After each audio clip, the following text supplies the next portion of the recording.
Thank you. It's a little bit of a joke within the inspirational message, because I wanted to at least let you know that you have somebody to call, and that's the lowest expectation you should have for the city of Montreal. It's what happens after the call, following up, making sure that the issue gets dealt with in a timely manner, whether it's a pothole or a sewer issue that you've been having problems with for years, or they didn't pick up your garbage last night and they have to come back and pick it up tomorrow. Big, small, if it's been many years or just last night, I want you to feel comfortable calling me. It's often difficult finding the right person to explain things to, and that's what I want to do with my time as a civil servant, is shorten the gap between who you have to speak to and who will take your call. So when I give you my cell phone number, please know that you're adding your name to a list of, unfortunately, hundreds of people who call me every week to complain, to talk, to explain an issue that they're going through. And if it's federal or provincial, you have a problem with an immigration issue, you have a problem with the educational system or healthcare. Good, someone raised their hand up there. I'm going to come talk to you later. I have been doing this for 13 years now. I am not old.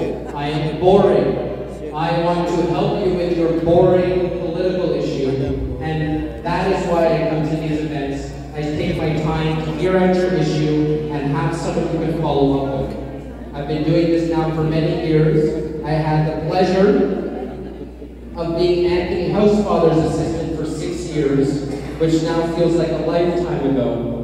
But it means I know how to also get access to federal funding, or provincial funding, or private sector funding to help with your small business that you're trying to help get off the ground since the pandemic, and you're looking to create a storefront. Well, there are thousands of dollars at the provincial level looking to encourage small businesses, and I know something the provincial government and François Legault doesn't know, which is that entrepreneurship and the striving to work for yourself and start your own business is very high in the Filipino community. So I'm going to give you my cell phone number. And again, I'm sorry Anthony isn't here tonight, but he's been doing a fantastic job in Ottawa, fighting for the Filipino community here in Montreal. He's the only one who stands up for the Filipino community in Montreal, and it's because Mount Royal, which is just his area, is the only place in Quebec that has higher than 50% of one area being Filipino. That's what Côte-des-Neiges is to a lot of these people. It's a concentration of where the Filipinos are in Quebec. They understand how you have improved the quality of life of everyone you've touched in Quebec and Montreal, now the greater regions of Montreal as well.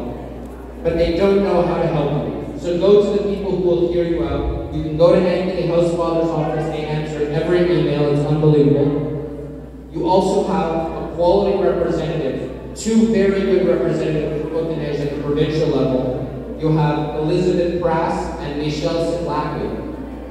And if anyone here goes to a hospital or their doctor, or has a problem with the construction, or has a problem with school for their kid, or housing needs, and you don't know how to help an elder, you can reach out to those people too.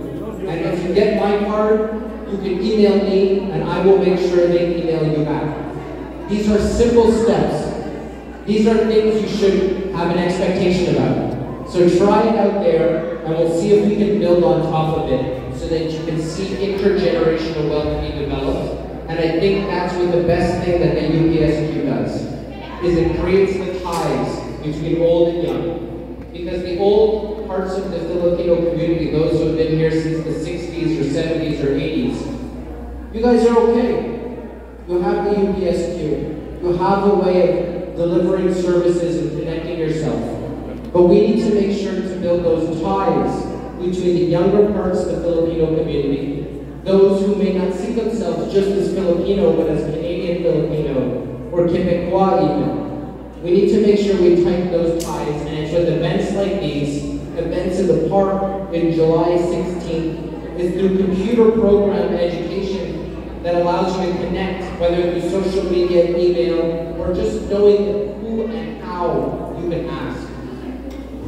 This is what the UPSQ is doing properly, and I thank Sir Jerry Manzo for every effort and the entire executive committee and board that does this all for volunteers' sake. You do it all out of the goodness of your heart and the time that you have to give to the community. And the way that you're doing it is extremely constructive, it's extremely process-oriented, so that not just the Filipino community, but other communities can gather.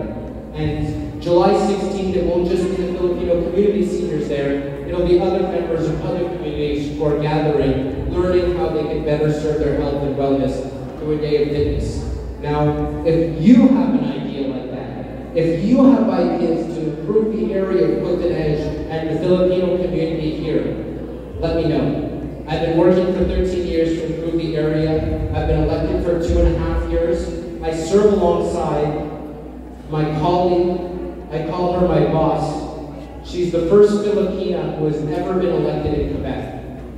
She's younger than I am. And she's doing a fantastic job. She has the environment file. And she's a pit bull who grabs onto hold of something whenever there's an issue. She caused the city of Montreal to redo their entire organic waste collection because they found out that they were sending it to India in landfills without properly treating it, so that when you put it in the brown bin, thanks to Stephanie Valenzuela, City Councilor for Darlington, it goes to the right place now. So I thank you for having elected her. She represents this area of Cotonej, and she unfortunately sends her best tonight. She's at a bachelorette party with her friends in Portugal. I know politicians can be human too and allowed to have fun once in a while. So thank you for allowing me to speak. I'm going to give it back to Eddie and Amelia, who are doing a great job as hosts.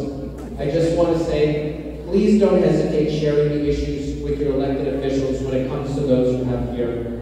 I want to make sure that you feel well supported, and that's the message that I'd like to deliver tonight as an inspirational message. As a 34-year-old who plans on doing this for the rest of my life, I hope it will give me a starting point on your issue, because I found that when I say these kinds of huge hyperbolic speeches that go really fast and no one remembers, once in a while, someone tells me a story, and that story is the canary in the coal mine of a much larger problem. And that's why it's important to come to these meetings. And of all the other politicians besides myself who's here tonight, it's your school board commissioner, Ellie Israel, who's here on Saturday, being a part of the solution, so that if you had a problem, you can go directly to her.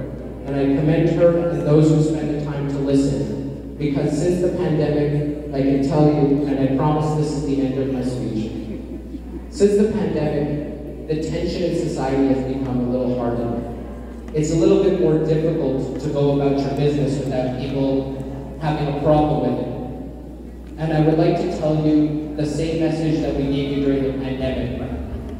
It's going to get better.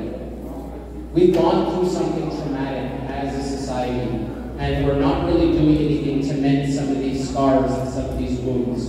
But I think the best thing to do is, when we have an opportunity, is to just mention it, talk about that. Make sure that you open up the dialogue, so that if you've been holding on to something for going on 40 years, that you at least feel that there's space among friends, among family, like we are tonight, to talk amongst ourselves, to talk about mental health, to talk about issues that maybe tonight's not the right place, but there is a time and space to discuss all the issues that are impacting us. And as a young person who's unfortunately lost a lot of friends in the last few years from this mental health crisis that we're going through, I want to let you know that it's okay to talk about your feelings. It's okay to talk about it with people that you may not feel comfortable or may not feel in the past is the right person to speak to. But we're all human beings here, and we're all doing the best we can. And tonight, I salute everybody who gathered among family and are gathering at the UPSQA today to celebrate St. Kevin. And I promised that was the last point I was going to make, so after this, we're going to eat. Thank you so much. Thank you so much for gathering. Thank you to the UPSQA and everything. do to bring the community together. Aloha. Happy Filipino Heritage Month. Thank you very much.